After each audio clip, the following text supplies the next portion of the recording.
أعوذ بالله من الشيطان الرجيم بسم الله الرحمن الرحيم اللهم صل على محمد وعلى آل محمد كما صليت على إبراهيم وعلى آل إبراهيم إنك حميد مجيد اللهم بارك على محمد وعلى آل محمد كما باركت على إبراهيم وعلى آل إبراهيم إنك حميد مجيد. وعن عبد الله بن عمرو رضي الله تعالى عنه أن رسول الله صلى الله عليه وسلم مر بمجلسين في مسجده فقال كلاهما على خير وأحدهما أفضل من صاحبه إما هؤلاء فيدعون الله ويرغبون إليه فإن شاء أعطاهم وإن شاء منعهم وأما هؤلاء فيتعلمون الفقه أو قال العلم ويعلمون الجاهل فهم أفضل وإنما بعثت معلما ثم جلس فيهم. وعن عبد الله بن عمرو حضرت عبد الله بن عمرو رضي الله عنه روایت ده ان رسول الله صلی الله علیه وسلم چې رسول الله صلی الله علیه وسلم مر تیر شو بمجلسین په دوو محفلونو مجلسونو باندې په مسجده په خپل جماعت یعنی مسجد نبوي فقال نو ویل کلاهما دا دواړه ګروپونه علی خیرن ډېر ښه کار کوي. فقال پیغمبر علیه السلام وی کلاهما علی خیر دا دواړه ټیک کار کوي واحدهما خو په دې دوه کې دا یو افضل غوره دی من صاحبه د خپل بل ملګري نه. اما هؤلاء دا یو چې دی فیدعون الله دی دعاګانې کولې ذکر یې کو د الله تعالی ويرغبون الیه او دی مینه کوي د الله تعالی سره د الله تعالی نه د غوښتو یعنې په دعاګانو کې فإن شاء أعطاهم که الله غوښته وربکي ولا وإن شاء منعهم او که الله غوښته نو منع به کړي. واما هؤلاء او دا یو ګروپ چې دی فیتعلمون دی زده کوي الفقه علمي خبرې او قال العلم علم ويعلمون او خيد الجاهل جاهلانو ته دینی مسائل ورته خي فهم افضلون دا زده کوونکي او ښوونکي ډېر بهتر دي د دې نورو دعاګانو او ذکر کوونکو نه. وانما بعثت معلما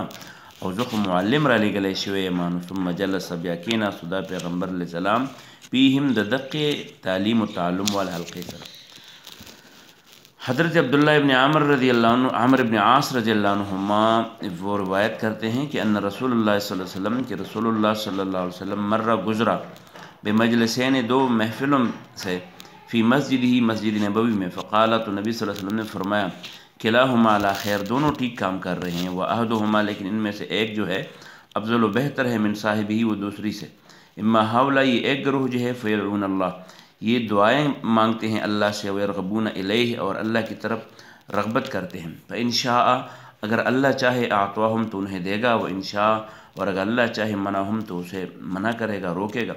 وما ہاولا یہ دوسرا گروہ جو ہے فیتعلمون یہ سیکھتے ہیں الفقہ علمی مسائل او قال یا اس طرح کہا الفقہ کی جگہ العلم کہا ويعلمون اور سکھاتے ہیں الجاہل جاہلوں کو علمی مسائل فہم تو یہ لوگ جو ہے افضل و بہتر ہے وہ دوسرے سے. وانما اور میں تو بعثت تو بھیجا گیا ہوں معلما استاد بنا کر ثم جلسا پھر وہ بیٹھ گیا فیہم ان کے ساتھ. وعن عائشة اور حضرت عائشہ رضی اللہ عنہا نے روایت دے قالت داوی جاء رجل یوذل یو سړی راغی فقعد کېناستو بین یدی رسول الله صلی الله علیه وسلم د رسول الله صلی الله علیه وسلم مخې ته فقال وتو یا رسول الله صلی الله علیه وسلم د الله پیغمبر ان لی مملوکین زما دوه مزدوران دي غلامان دي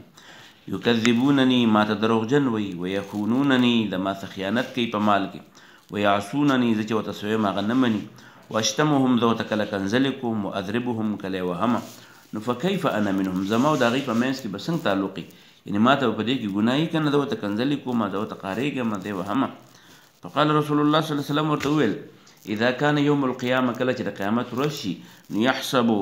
شمار به کې الله تعالی ما هغه حالت خانو که چې هغوی ستاسو کوم خیانت کړی وعصوک او ستا یې نافرماني کړې وکذبوکه او تا ته دروغجن ویلی وعقابوکه او ستا سزا به م الله حساب کړي ایاهم چې تا کوم هغوی له سزا ورکړي. فإن كان عقابك إياهم كستا سزا أغي دپاره بقدر ذنوبهم د هغوی د ګناهونو برابر وانو کان کفافا برابر بشي لا لك ولا عليك نه به په تا څه بوجي نه به په هغوی باندې څه بوجي. وإن كان عقابك کستا سزا و إياهم د هغوی ته دون کم ذنوبهم د هغوی د ګناهونو نه نو کان فضلا لك دا به ستا دپاره فضیلت. وإن كان عقابك کستا سزا إياهم هغوی له فوق ذنوبهم د هغوی د کمزورۍ نه ډېره وانو اختص لهم د هغوی دپاره به قصاص واخیستی شي ستانه من کستانه الفضل د هغې زیاتي فتنحى الرجل دا سړی لږ اخوا شو د پیغمبر علیه السلام د خوانه وجعلو لګیا شو یحتف چغې والې و یبکي ژړلی فقال له رسول الله صلی الله علیه وسلم رسول الله صلی الله علیه وسلم ورته وی اما تقرأ ولې تا قرآن نه دی لوستی په قرآن کې دا وینا قول الله تعالی د الله دا وینا چې ونضع موږ به کیږدو الموازین تلې القسط د انصاف لیوم القیامه د قیامت په ورځ فلا تظلم ظلم به نه کولی کېږي نفس په چا شیئا د څه وان کان او که چېرته و مثقاله په برابر حبت د دانې من خردل د وري اتینا بها موږ به راولو دغه ظلم وکفا بنا پوره یو موږ حاسبین حساب کوونکي فقال الرجل نو هغه سړي وی یا رسول الله صلی الله علیه وسلم اې د الله پیغمبر ما اجد ما څه خو نشته لی د ما سره ولې ما اجد لی ولې هاولای شین د ما سره خو نشته د ما دپاره ولې هاولای د دې دپاره شین دسته شی خیرا چا بهتری من مفارقتهم د دې د ازادولو نه اشهدک ای د الله پیغمبر د تا ګواه کومه انهم چې دا دواړه کلهم ټول احرار د ما آزاد کړ پرې مې ښوده حضرت عائشہ رضی اللہ عنہ فرماتی ہے کہ ایک مرتبہ جاء رجل ایک آدمی آیا فقعد تو بیٹھ گیا بین یدی رسول اللہ صلی اللہ علیہ وسلم رسول اللہ صلی اللہ علیہ وسلم کے سامنے فقال نبی صلی اللہ علیہ وسلم سے کہا یا رسول اللہ صلی اللہ علیہ وسلم اے اللہ کے رسول ان لی مملوکین میرے دو غلام ہیں یکذبوننی وہ مجھے جھٹلاتے بھی ہیں یعنی اخبار میں اور اقوال میں جھوٹ بھی بولتے ہیں وہ یخونوننی اور میرے ساتھ مال میں خیانت بھی کرتے ہیں وہ یعصونن میری نافرمانی بھی کرتے ہیں وہ اشتمہم میں انہیں گالی بھی دیتا ہوں وہ اضربہم مارتا بھی ہوں فکیفا تو کیا ہوگا کیسا ہوگا انا میں منہم ان کے اس سلوک پر ان کے ساتھ فقال رسول اللہ صلی اللہ علیہ وسلم نے کہا اذا کان یوم القیامہ جب قیامت کا دن ہوگا یحسب تو حساب کرے گا اللہ ما وہ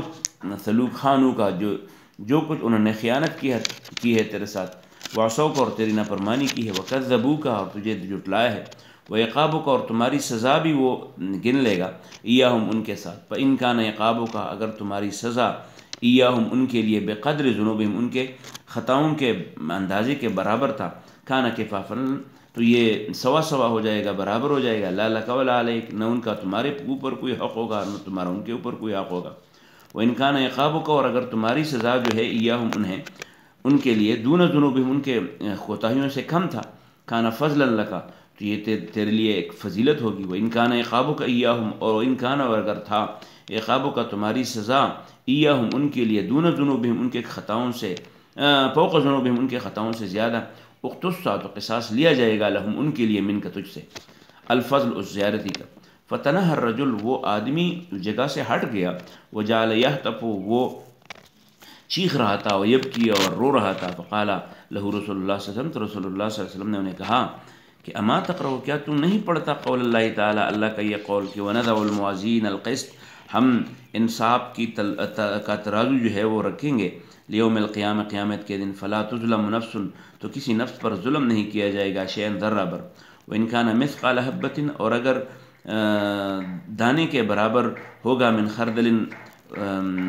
وہ روئی کے دانے کے برابر اتینا بہا تو وہ ظلم ہم لائیں گے وکفا بنا حاسبین اور ہم کافی ہے حساب کرنے کے لیے فقال الرجل تو اس آدمی نے کہا یا رسول اللہ صلی اللہ علیہ وسلم اے اللہ کے رسول ما اجد لی ولہؤلاء میرے پاس تو میرے اور اس کے لیے کچھ بھی نہیں ہے شیئن کچھ بھی خیرن بہتر من مفارقتہم ان کے جدائی سے اشہدو کا میں گواہ بناتا ہوں تجھے انہم کہ یہ دونوں کلہم سارے احرار مجھ سے آزاد ہیں وعن انس رضی اللہ تعالیٰ عنہ دا حضرت انس رضی اللہ عنہ نے روایت دے قال دے ہوئی جا ارال سلاست راہتن درے کسانو یو گروپ سلاست راہتن یعنی سلاست فی راہتن درے کسان پہ یو گروپ کی رالل الى ازواج النبی صلی اللہ علیہ وسلم دا نبی صلی اللہ علیہ وسلم خواتا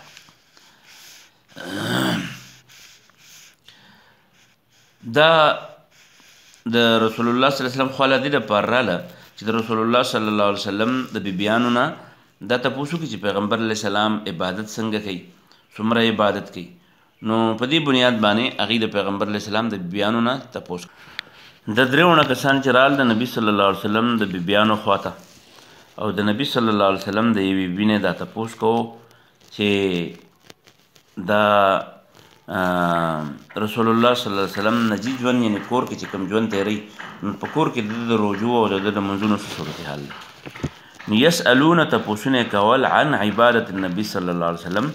د نفلی عبادات د نبی صلی الله علیه وسلم. فلما اخبروا کله چې دی له خبر ورکړه شو بها دا غي د عمل چې پیغمبر علیه السلام بس خوبم کوي کله روزي کله بوزي او خپل کارونه هم کوي نو کأنهم گویا کې دی ملګرو تقالوها دا عمل کم وګڼو زعموا انها قلیله تقالوها یعنی زعموا انها قلیله دی خیال راغی چې دا خو ډېر کم عمل دی پیغمبر علیه السلام خو دونه نفلي عبادت نه کوي.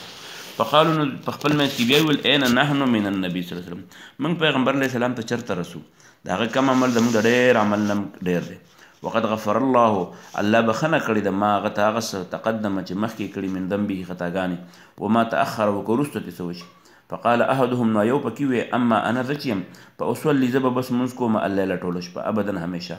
وقال الاخر وبلوي اما انا ذچیم اصوم النهار د ټول مر روزي نسم ابدا همیشه ولا ابتر زب روزي نه ماتوما. وقال الاخر وبل پکې وی انا اعتزل النساء زب خذ تن نږدې کېږم فلا اتزوج ابدا زب چرتم واده نکم. فجاء النبي صلى الله عليه وسلم النبي صلى الله عليه وسلم راغی الیهم داغي خواله فقال وتوي انتم الذين قلتم كذا وكذا تاسو هغه چې داسې ویلي اما خبردار والله د مالې په الله قسم انی لا اخشاکم زه ډېر زیات یریدونکی یم ستاسو نه لله د الله نه واتقاکم او ډېر زیات پرهیزګاره یم په تاسو کې له د هغه نه ولکني خو زه اصوم روژم نیسم افطر بوزه کېږم هم واصلي منځونه هم کوم وارقد وده کېږم هم وتزوج النساء او د ښځو سره مې ودونه هم کړي. فمن رغب عن سنتي څوک چې زما د سنت نه ډډه وکړه فلیس مني هغه ګوره زما ملګری نه دی. دا داسې نه چې ټول عمر به سړی منځونه کوي یا ټول عمر به روژې نیسي اعتدال نه به کار اخلي روژه به همي بوزه به همي واده به همي د پردو زنانو نه بدن ساتل همي او دغه شانې عبادتونه به همي. انس حضرت انس سے روایت ہے وہ فرماتے ہیں کہ جاء ثلاثة رهط کہ 3 بندوں پر مشتمل ایک وفد آیا الی ازواج النبی صلی اللہ علیہ وسلم نبی صلی اللہ علیہ وسلم کے بیویوں کے پاس یعنی کسی بیوی کے پاس.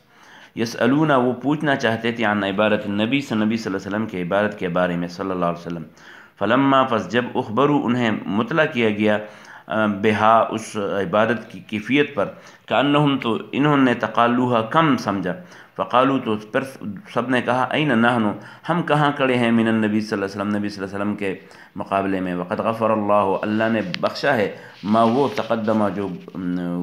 گزرے ہیں من ذنب ہیں ان کے کمزوریاں وما تأخر اور جو کچھ ان سے بعد میں سرزد ہو جائے گی. فقال احدهم ان میں سے ایک نے کہا اما انا میں جو ہوں فاصلی میں نمازیں پڑھوں گا نفلی اللیل ساری رات ابدا ہمیشہ کے لیے. وقال آخر دوسرے نے کہا اما انا میں انا اصوم میں روزہ رکھوں گا النہار دن کو ابدا ہمیشہ کے لیے. ولا افطر میں روزہ نہیں کھولوں گا. وقال الاخر تیسرے نے کہا انا اعتزل النساء میں عورتوں سے اعتزال کروں گا یعنی میں عورتوں کے پاس نہیں جاؤں گا. فلا اتزوج ابدا میں کبھی بھی بیوی نہیں رکھوں گا. فجاء نبی صلی اللہ علیہ وسلم تو نبی صلی اللہ علیہ وسلم نے نبی صلی اللہ علیہ وسلم آیا اس دوران الیہم ان کے پاس. فقال اور نبی صلی اللہ علیہ وسلم نے پھر ان سے کہا انتم الذین تم وہ لوگ ہو قلتم جنہوں نے کہا ہے کذا و کذا یہ باتیں. اما خبردار واللہ قسم ہے اللہ کی انی لاخشاکم میں تم میں سب سے زیادہ ڈرنے والا ہوں للہ اللہ سے. واتقاکم میں تم میں سب سے زیادہ پرہیزگار ہوں لہو اللہ کے حکام کے متعلق. لیکن میں اصوم روزہ بھی رکھتا ہوں و افطر اور روزہ کھولتا بھی ہوں چھوڑتا بھی ہوں و اصلی نماز بھی پڑھتا ہوں نفلی و ارقد و سوتا بھی ہوں و تزوج النساء اور بیویوں سے نکاح بھی کیا ہے. فمن رغب عن سنتی جو میرے سنت سے روگردانی کرے فلیس منی وہ میرے امت میں سے نہیں ہے.